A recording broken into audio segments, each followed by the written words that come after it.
So I've never been to Durham. I've just never been. But in 2016, I was nominated for a Prog Award. I was in the Limelight category. I didn't win, of course, didn't have a chance. The winner that year was an artist called The Anchoress.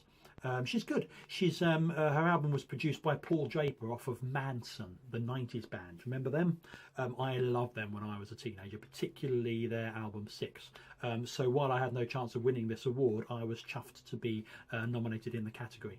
You know, the 16-year-old me was really, really chuffed.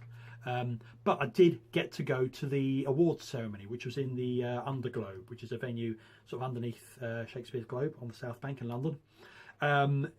It was good. It was a fun event. It was great to sort of rub shoulders with the stars. There was Ade Edmondson off the Young Ones and Bottom. He was there. There was Steve Davis off of snooker and DJing and stuff, and a load of prog musicians as well. I saw Steve Hackett from Genesis. There was John Anderson from Yes, Nigel Titworth from the Spatula Overload, several members of Van de Graaff Generator, and the last living guitar player from the Indignant Warthog Experiment was there. They're really good if you don't know them. They're a 12 guitar, 3 kazoo cacophony collective that made some really good EPs in the late 70s. So there was free food, free wine. It was generally a lot of fun. But David Elephant, my evil record label boss, was there. This made it a bit tricky because I, at the time, had not finished Happy People, my album. I was late. I've missed the deadline. I kind of didn't want to have to confront him.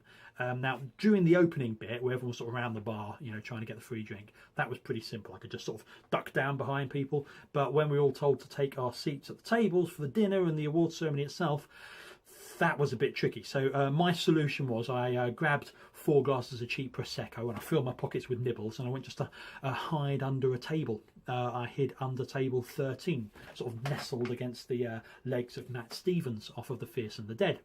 So I drank me drinks, ate all the nibbles and funny peanuts, and listened to that bloke off the telly introducing all the winners for the various categories, with sort of building levels of absurdly over-the-top superlatives. You know, John Anderson's really good, but I don't think he ever actually has cured any lepers. I think it got a bit over the top. But I was enjoying the evening, was hiding from my record label boss under the table. So that was, you know, that was going all right. But I got bored at one point. I asked Matt Stevens to hand down a copy of the programme. And, well, I mean, the blurb for me was weird. It said, from Durham to London by way of gothic folk balladry with a big fat overdose of steampunk. Think you know eccentric, think again. It's not a bad description of my music. Kind of fits, you know, it's on brand, if you like. So I didn't mind that, except I have never been to Durham. I've played a gig near Durham, but that's as close as I've ever got. So what does that mean? Where did Prog magazine get that that bit of fake news from? Don't know. Later in the evening, Matt got off his chair, saying he had to do a slash the exact volume of Lake Michigan. He's an eloquent bloke, Matt Stevens. Deprived of my backrest, I grew restless. So I decided to venture out from under the table, risking the wrath of David Elephant, my evil record label boss, to see if I could get my hands on some more food and a bit more booze. I crawled, mostly, making my way round 3 blokes from King Crimson and between the legs of at least one Wakeman. And I nicked a couple of desserts off Big Train's table. And it was near the edge of the party, near this sort of big fake tree that's in the venue, that I saw the portal. It was sort of pink and shimmery, a hole into another universe. I crawled closer, accidentally tripping over 3 members of Knife World, and sort of peered through, and it really was a different universe. Exactly the same, except I could see on the stage myself. I was on the stage at the Prog Awards. I was up there, my name in lights, wearing goggles and top hat, proper steampunk stuff, but I'm only a good 1.5 stone lighter than I currently am. And I was accepting an award. So I watched this other Tom, step forward to the microphone and start to speak and make an acceptance speech. And he spoke with a northern accent, with a Durham accent. Whatever prompted Prog magazine to make that programme and put that weird bit of fake news in. And putting out sort of, you know, maybe 500 copies of it on every table beneath the Globe Theatre, you know, a place steeped in magic, of course.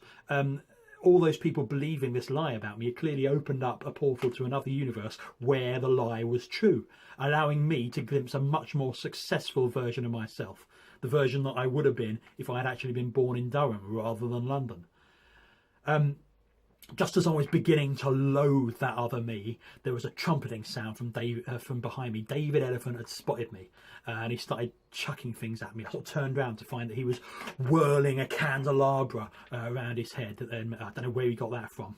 So he chucked that at me, but I ducked, and it struck Roger Dean instead, completely knocking him out. People started to run, screaming. You know, my cover was blown, and people were just legging it, trying to get out of the way of this enraged pachyderm.